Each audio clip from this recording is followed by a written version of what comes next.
What if the advice you followed last year is the reason that you feel stuck today? A year ago, I followed the advice of a mentor who looked the part, yet he didn't challenge me, he flattered me.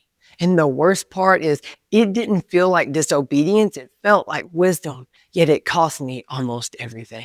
You see, bad counsel rarely shows up with horns and a pitchfork. It shows up clean, confident, and wearing cologne. It sounds wise and feels affirming. And if you don't know how to filter voices, you'll mistake flattery for wisdom and call comfort confirmation. I know because, like I said, I was there last time.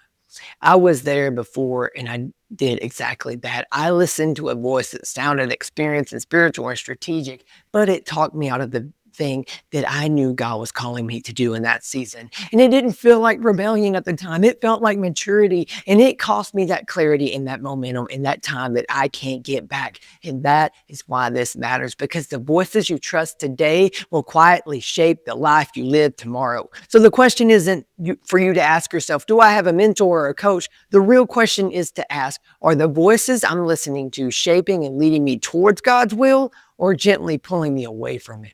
Scripture is painfully clear here.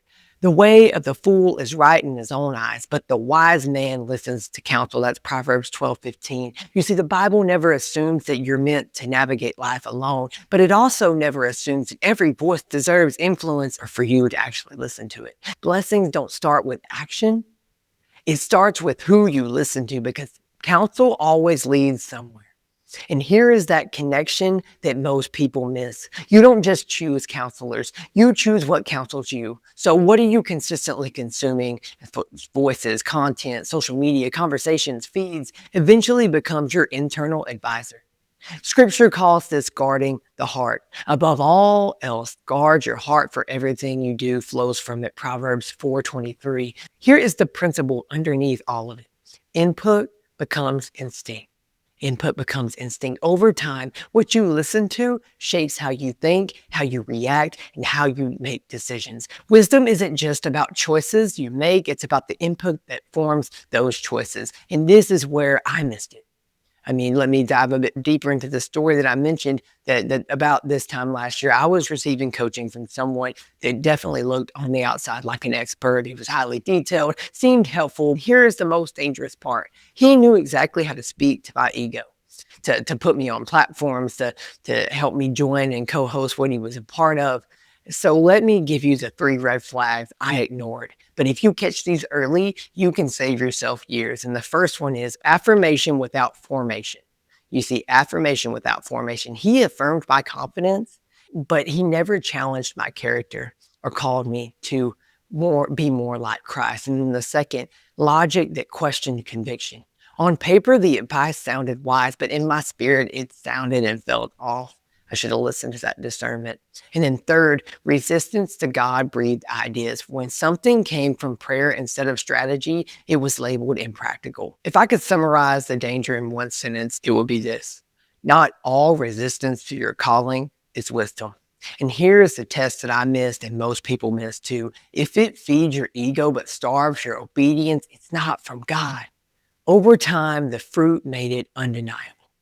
Promise without integrity, short-term thinking disguised as wisdom, and when it collapsed, it set me back, not just practically, but internally. But God used it, because he always will turn what's bad for good. What felt like a setback became crystal clear clarity for me. And now let me contrast that with another moment. There was a time I almost walked away from ministry opportunity because it didn't align with my vision of success. I brought it to one of my mentors that I trust deeply, and instead of hyping me up or shutting me down, he asked one simple question. Have you prayed about that? Have you prayed about what this will cost you? Not just what it might give you. He didn't flatter me. He didn't shame me. He pointed me back to God and his will for my life. See, that's wise counsel. Scripture shows us 2 kinds of voices. Comfortable voices that say, you deserve this. God wants you happy. You're just overthinking obedience. You're called, but later. Comfortable voices often sound like success without integrity, blessing without obedience, and leadership without holiness. They validate your desires without challenging your direction. They build your confidence, but not your character. If a voice never contradicts you, if your mentors never tell you no, then it's not disciplining you, it's just an echo chamber. Wise counsel sounds very different. Wise counsel asks, quick pause before we keep going.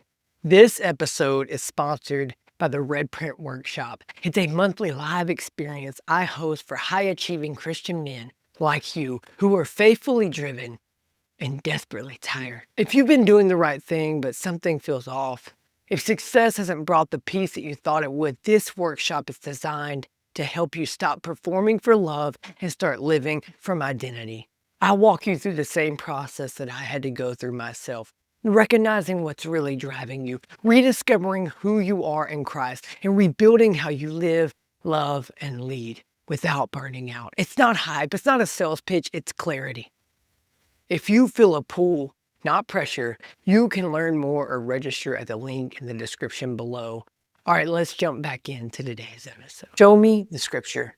What does obedience cost you? What are you compromising? What fruits will this produce in 5, 10 years? Wise counsel doesn't always agree with you, but it always agrees with the God direction on your life. Comfort, sure, it feels good in the moment, but wisdom protects and propels you towards the eternal mission.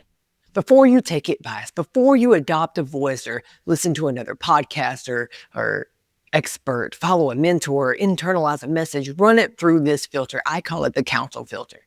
Think of it like a TSA security check for your soul. And that first step is fruit. What does this voice actually produce in people's lives? Not charisma, not influence, but character. And then second, formation. Does this counsel shape Christ-likeness or does it just optimize outcomes? And then third, foundation. Does it agree and align with scripture and sound doctrine, or does it just sound smart and pseudo-spiritual? If it fails the filter, it doesn't get access, no matter how confident the voice sounds. In the next few videos and the rest of this year, I'm going to show you how to apply this. Let me give you a quick heart check though. Who do you run to when you want permission? Who do you avoid when you know you need truth?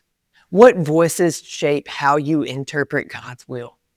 What content subtly minimizes your obedience to God? Here's the hard truth, friend. If a voice constantly pulls you away from faith, obedience, and integrity, it is not neutral.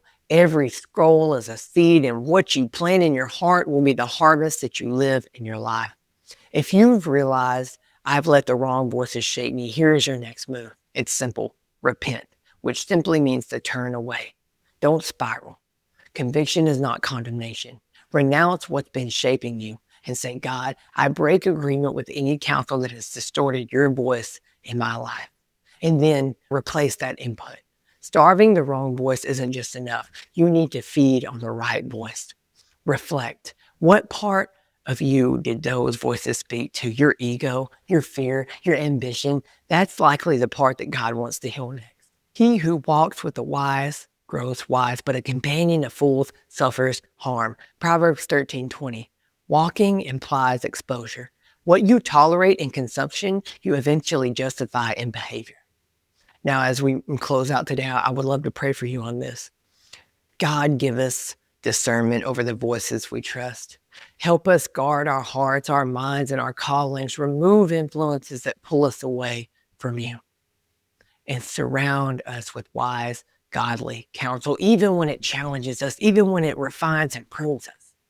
Teach us to listen well and to walk humbly in your will for our lives. In Jesus' name we pray. Amen.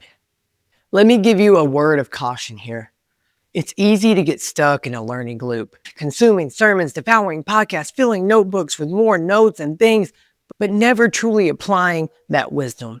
That is not spiritual growth. That is spiritual distraction. And the scriptures say it plainly. Do not merely be listeners to the word, be doers of what it says. James 1:22. You don't need more content or more strategies. You need clarity and accountability and taking radical action and making decisions. That is why I've created the tools that I've created. My Principle to Practice journal, my one-on-one red print intensive coaching, my workshops. You can find all those in the description below. You won't remember every piece of advice you follow, but you will live the fruit of the voices you trusted. Choose your voices wisely. If this helps, send this to someone who needs that clarity. confidence today. You see, flattery feels good for a moment. Wisdom shapes your future. Don't settle for what sounds spiritual. Follow what leads to obedience to God's will for your life. Input becomes instinct. Input becomes instinct. Choose your counsel like your future depends on it, because it does. And as always, friend, I love you. I'm praying for you. Now let's go live better than best. We conquered this week, and I'll see you in this next video.